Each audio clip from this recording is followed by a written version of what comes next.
Ralocha and welcome to my YouTube channel. My name is Pulo Matlala. If you're here for the first time, ke a go amogela, and if you are a returning subscriber, thank you so much for coming back. So this week I'm sharing a story about a GBV incident that happened at this particular place where I was renting, and the incident left me traumatized and it left me angry. So basically I'm sharing a story of why I was angry at a GBV victim. So the year is 2021, and we are still experiencing COVID. People are still getting COVID, and things are a bit slow economically, and GBV numbers have gone up in the country in general. These are the things that we are reporting on as media practitioners, and these are the things we are consuming as news consumers. And I'm just living my life. I'm renting out this flat. It was a block of flats. It was about 16 units, right? It's bachelor flats, and I'm living there with my sister who's finishing her course at Wits. And it's just a slow-paced life in a way, and nothing much is happening at that particular point, and I'm also working from home. So as I was working from home, I was also studying. So after some time, after living there for about a year or so, there was this couple that came to live with us at the same place, and their unit was a bit further from mine. And when a new, like a couple, or like when a new person comes, like you are always observing, or okay, who is this? I don't know this person. So when they came, it was like, oh, okay, there's a new couple that came. Okay. And what struck me about the two, right, was that the guy was a bit older, right, and the female was so beautiful. She has that kind of beauty that it's, South African women are beautiful, right? But it's quite rare, you know. She's just beautiful. And what also was interesting about her is how she wore her makeup. Personally, I'm just a plain Jane, right? I'm just a moisturizer, Vaseline kind of a person, right? And then I liked just looking at her, how she applied makeup, you know. I just always thought, Wakona man, she's quite skilled. I could see that this is a person who has been doing this for a while, and she's quite skilled in doing it, and it's something she does all the time. So they had a daughter. They came with a daughter. The daughter was around 5 years old, and beautiful looking couple, and joining us, and nothing much happened after that. And you know what this daughter used to do? So because I was a student, so I would open my window, open the blinds, and kids, right? As I'm studying, she would come to the window and she would look at me directly, and then as we look at each other, she would smile and say hi. You know how kids are, and she used to do that quite a lot. And she would say hi, wave, or say hello, and then run off and come back. And so that was just our thing between the two of us. So fine. Then 12 September, my birthday, 12 September 2021 comes, right? So I didn't have anything planned for the day. It was a Saturday, right? So the day comes and I am sleeping.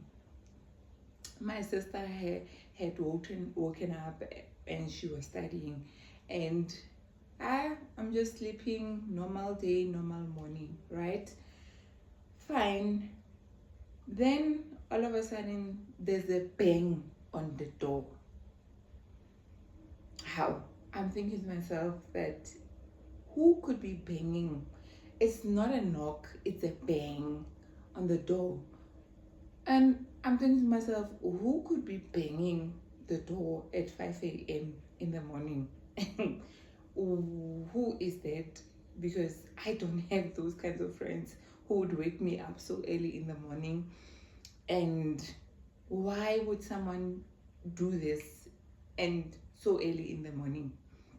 So fine, I wake up and I look at my sister who's studying. So it's a bachelor flat, so the bed is here and the table, we have a studying table just there, about there, it's a small space. Then I look at my sister and my sister is asking me, Kimang, oh, who's that? And anyway, we look at each other, but we don't answer the door, right? So this person who's knocking bangs the door again.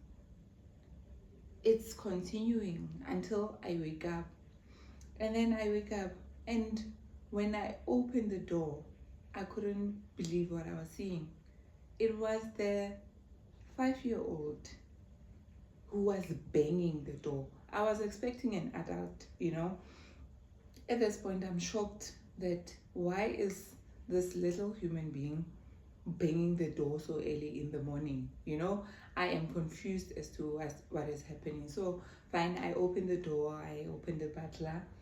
So after opening the door, she runs past me, goes straight to my bed and gets into the bed, guys, and covers herself with my blankets.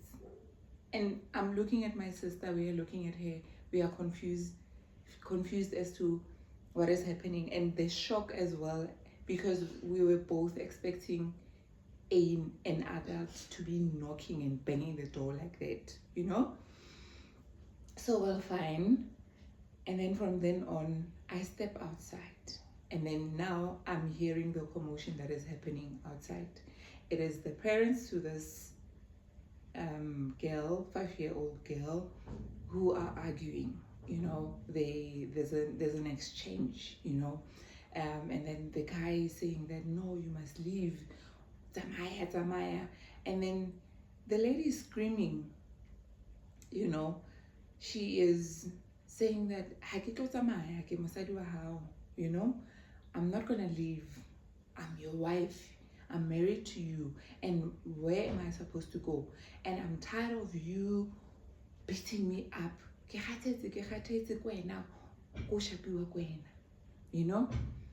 And then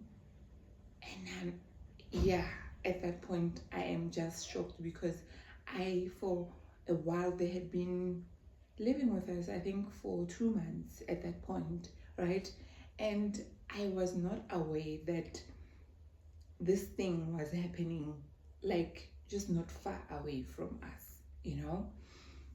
So I approached them, and as I'm approaching them, I'm scared because I don't understand what is going on. So fine, I get there, and then get some greeting, dumelang, as a way to, get their attention and start asking questions as to what is happening, why is it happening, and what's going on. I I keep saying dumelang. They are having their own exchange. No one is attending to me. They are talking between the two of them, and it's the same thing. She's saying that she's tired of being beaten by him. He's been doing this for a long time, and she has been quiet, and it's gotten to a point that she can no longer take it, and today is the day. I am shocked. Anyway, So as I'm trying to get their attention and trying to speak to them, to greet them, and no one is attending to me, they're continuing with the commotion. Luckily for me, then other tenants start coming out of the rooms, and then they're coming towards the direction of the commotion. And now the guy is realizing that the whole place now is awake, and this is 5 a.m. in the morning on a Saturday, you know and now everybody's like, what is going on? And then the guys now are talking to this guy that why are you beating her up? So only to find that he's been doing this for some time. So the guy who is renting a unit that is just next door to this couple now talks to the guy, and he's saying to him that, why do you always beat her? Why are you beating her? Like we can hear you. You are always beating her, and we don't understand why you're doing it. Why are you doing it? No. She can leave. She can leave. She doesn't need to be here. She can leave. Hatamaya, go home. And at that point, as the ladies, we start speaking to the lady, and I'm asking her questions now that, are you okay? What is going on? And as I'm trying to get the story now, she then explains that, no, this guy has been beating me for a long time. He's used to doing it, and I'm just tired of it. And I'm asking her, so can't you go back home? Isn't there where you can go, a place where you can go just for safety reasons and so on? And she tells me that no, at home, when I tell them that this person is beating me up, and basically I'm a punching bag, what they tell me is that, what my dad tells me is that, well, Bona, they have accepted the lobola, and they've accepted the money, I guess. So there's no way that they can allow me to go back home. So I'm like, okay, so just because they accepted the lobola, so now you must stay here where you are beaten. And I mean, it's not safe, especially because you have a child with you here. You guys live with a child. And then now we have a proper sit down, and then she explains that at some point this guy was arrested.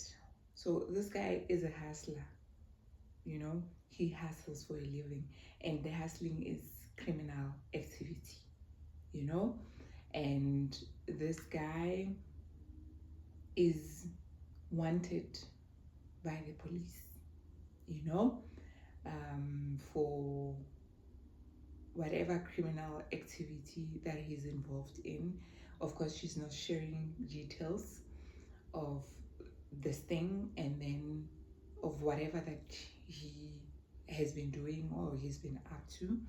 And then she explains that this guy, even his family are scared of him, and her family as well. They don't want to be involved because of how dangerous he is. And it is at that point where I also realize that we are dealing with a situation here, because he is a criminal, and she tells us that he also carries guns as well, So at this point, I'm like, what is happening here? Who are these people? And I'm just realizing the gravity of the situation. The more she tells us, the more I am, I become scared of the whole situation, because we are just not dealing with just an abuser, So fine, she explains all these things, and she also tells us, so it was me and another lady who was also renting a unit, and it was the three of us initially, and then the lady left, and then it was just the two of us now. And then she told me that at some point she was done with him, left him, while he spent some time in prison, left him, and started doing so. She's a professional makeup artist, which explained what I was saying at the beginning, that I realized quite earlier on that she's quite skilled in terms of makeup. So fine, at some point she was doing well while he was in jail, and even got a job. The job even gave her a car allowance, I think. Yeah, she was using the company car, had her own place, and was living with her daughter, and life was good until he came back. And when he came back, he was apologizing profusely for the abuse that was endured before he went to jail, and then said that he was going to change. And then from then on, she accepted the apology and was hoping for the best, only for things to get even worse, because he was making it impossible for her to work, checking her phone all the time. During lunch breaks, he would go there by her workplace, and kind of demand that she spend their lunch hour with him, you know. And she was not supposed to be seen with a male colleague, because if she's seen with a male colleague, bajola, you know, they're together. Why are they walking out of the building together? Why was she smiling? Like, you know, that kind of a situation, you know, to a point where she was so tired of having to answer why does she get to take the car home, or jola le manager na, you know, she must be dating the manager. Why does she have access to a company car, you know, those kinds of things. And guys, this lady, beautiful, smart lady, she's even younger than me, you know, and I was just listening to her, and hey man, it was sad, you know. So fine, we moved from there. So she ended up quitting her job, because going to work is a problem, because Skatakata is always coming, you know. During lunch she has to be there, and when it's 5 o'clock knock off time, she has to run downstairs because he's gonna be there, because the hustler doesn't have much to do, you know. He always has time to be checking who she's talking to, what she is doing, and all that, you know. So fine, and then at some point, then she starts asking about the daughter, where she is. I'm like, no, your daughter is fine, she's with my sister, you know. And then we walk out, and then there's a group of ladies. We just sit outside, you know. And then she keeps like sharing all these stories, and traumatic, you know, and very violent, you know. And she keeps saying that kept haunting me up to this day. She kept saying that, guys, one day little Nkirakamo that's been in here, one day you're going to find my body in that bin. And she would laugh afterwards. I'm telling you, Kalebot, Lonkarakamola. And to me, I think it was really haunting because we know of so many cases where such things happen and they end up with a dead body in the bin, you know. And when someone is in that situation and the person is feeling that helpless, you know, and you also are feeling helpless as well, that what do we do, you know, and what can, how do we help the situation, you know, especially for me, my heart was also breaking for this daughter who has to live with this situation, you know. What can she do? She doesn't have a choice but to live in this traumatic environment, you know. So fine, she keeps sharing. At one stage, he bent her with an iron on her breast, and then from then on, he was not agreeing to her going to the clinic. So basically, was not allowing her to go to the clinic. And another thing about him, she was not allowed to have friends. He didn't allow her to have friends. And so the lady was telling us that at some point, the brother to this guy who had told her that, you know what, you need to leave this person. This person is dangerous. Why are you with this person? You know? So we spent most of the day with her, like giving us those gory details of the beatings and just the abuse that she's had to endure up until that point.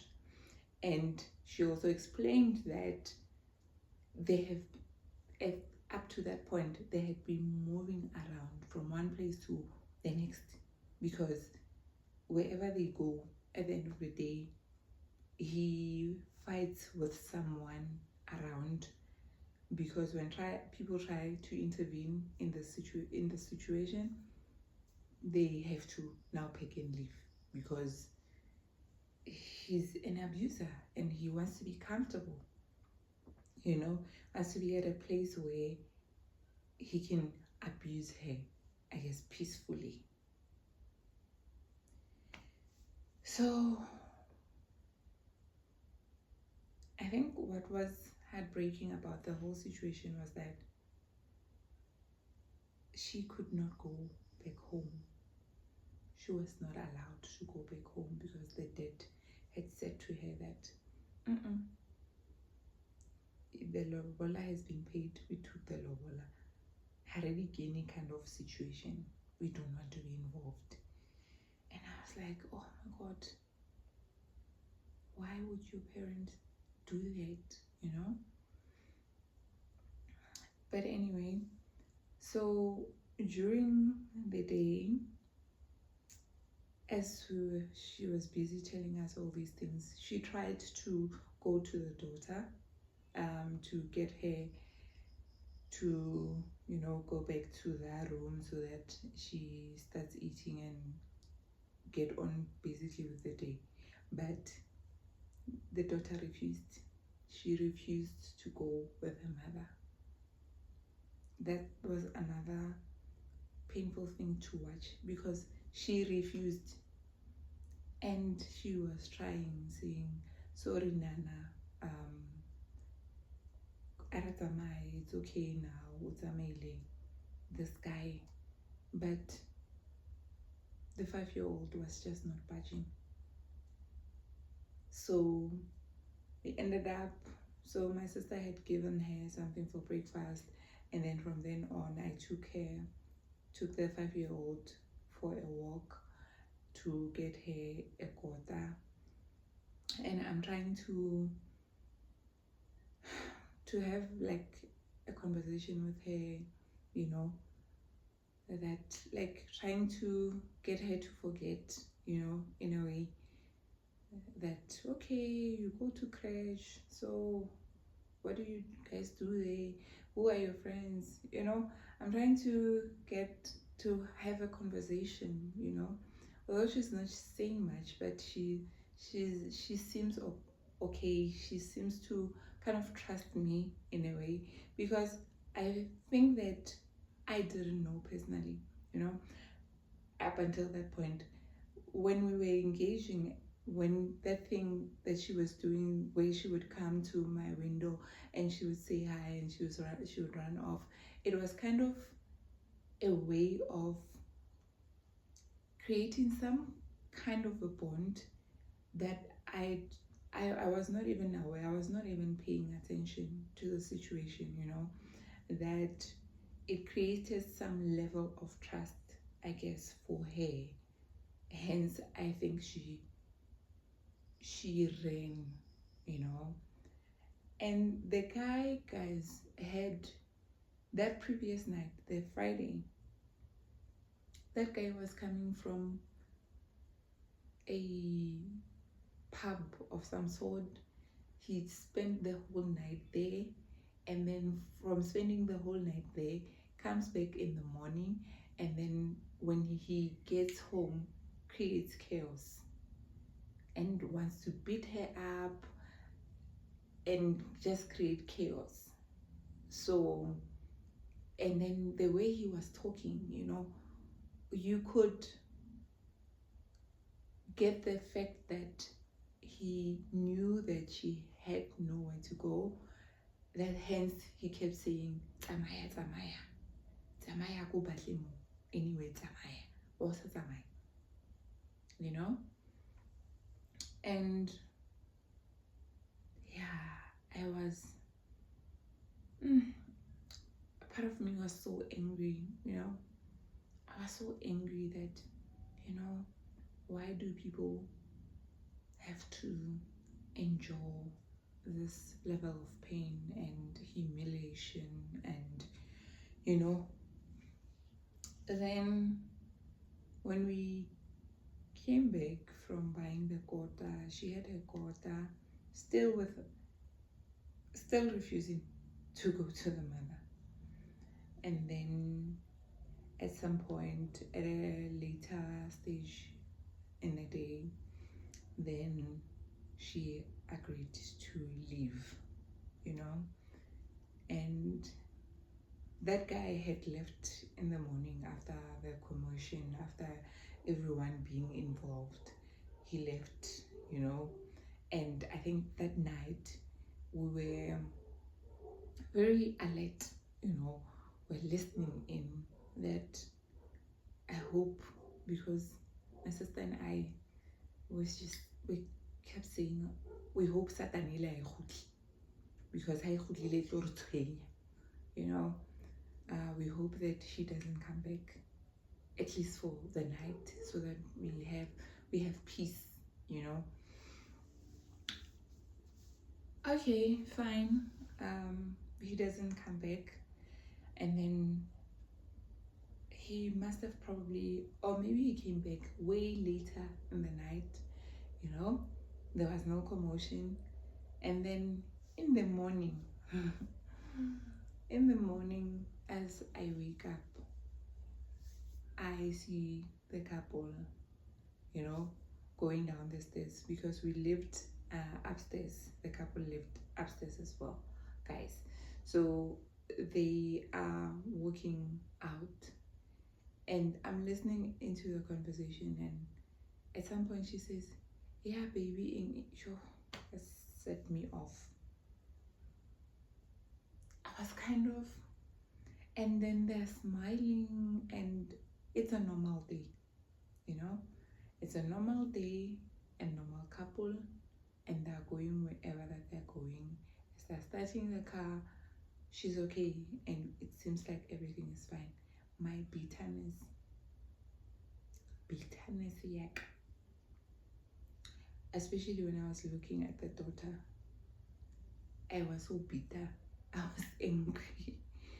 was angry. But I guess as we grow up and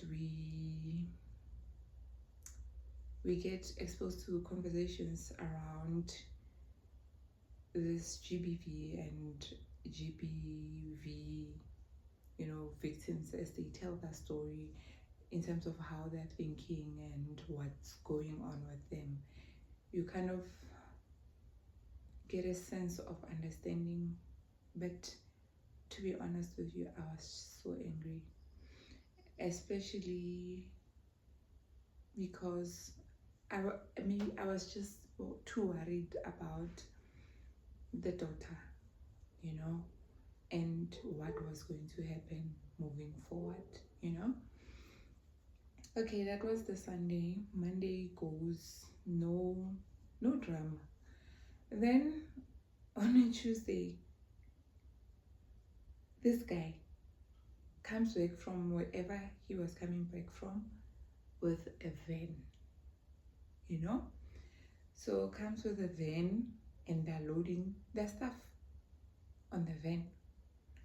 And then there was a lady who was a caretaker, So the caretaker calls the landlord to inform her that, hey, this guy is loading a van with their stuff. It looks like they're leaving. So after she calls the landlord says, no, go and give this guy the phone, and then I want to talk to him, and then after handing the phone to the guy, the caretaker runs to our room, comes to our unit, and then she says to us that, yo guys, now this guy, I'm scared of him, they're loading stuff, and the landlord doesn't know that they're leaving, and this guy owes landlord rent. We lock the butler, close the door. Now we are scared because this guy is said to be a criminal according to the partner.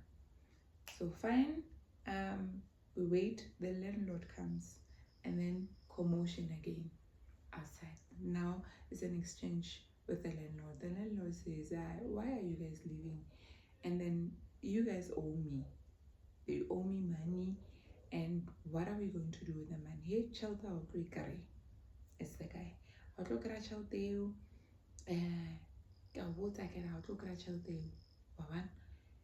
And the landlord is like, why am I not getting the money?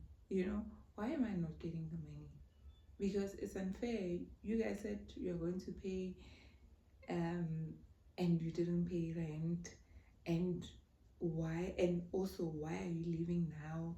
I don't understand what is happening. Hey, we are not going to explain ourselves to you. We are leaving. And then the girl is apologizing profusely. Sorry to the landlord. Sorry, we have to leave. And I'm looking at her and I'm like, you have to pack and leave again. Go to wherever again and be abused again, So yeah, that's the story, guys. And I think when I didn't grow up in a home where I was exposed to abuse, right? And GBV, it's quite a shock to my system, and I started noticing, right, realizing how prevalent it is when I started renting.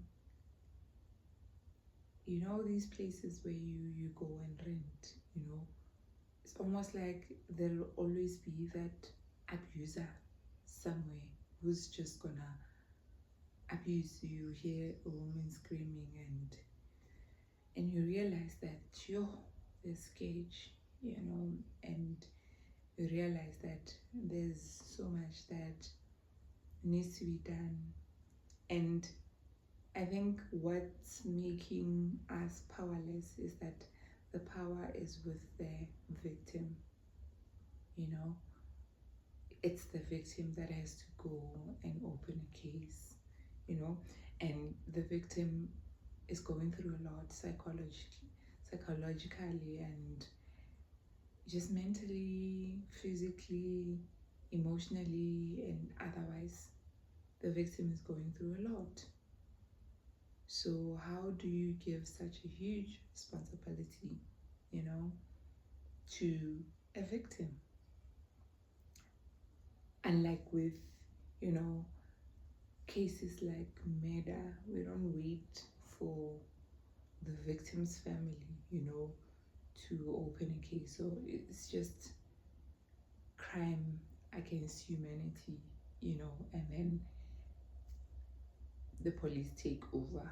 I guess we need to get to that point where people are just arrested no matter what the victim says, you know.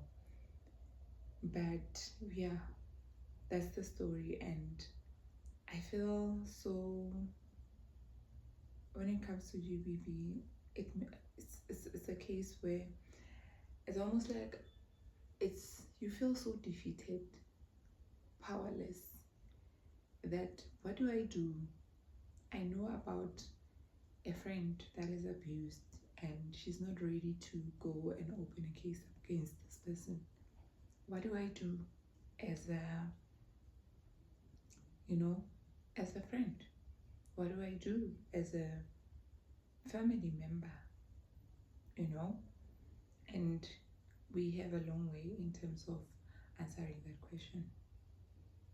So yeah, I hope we get to a point where we don't depend on victims to open the cases, but people are just, abusers are just arrested.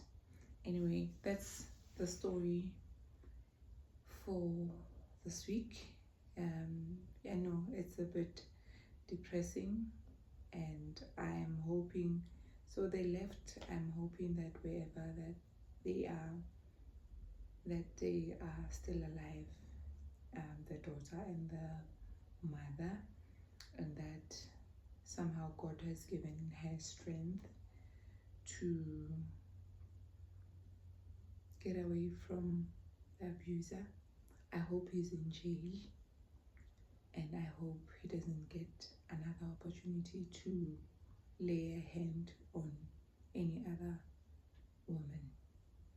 Until next time, please follow me on Polo_Matlala on TikTok and Instagram, and Polo Matlala on Facebook. And yeah, take care of yourself.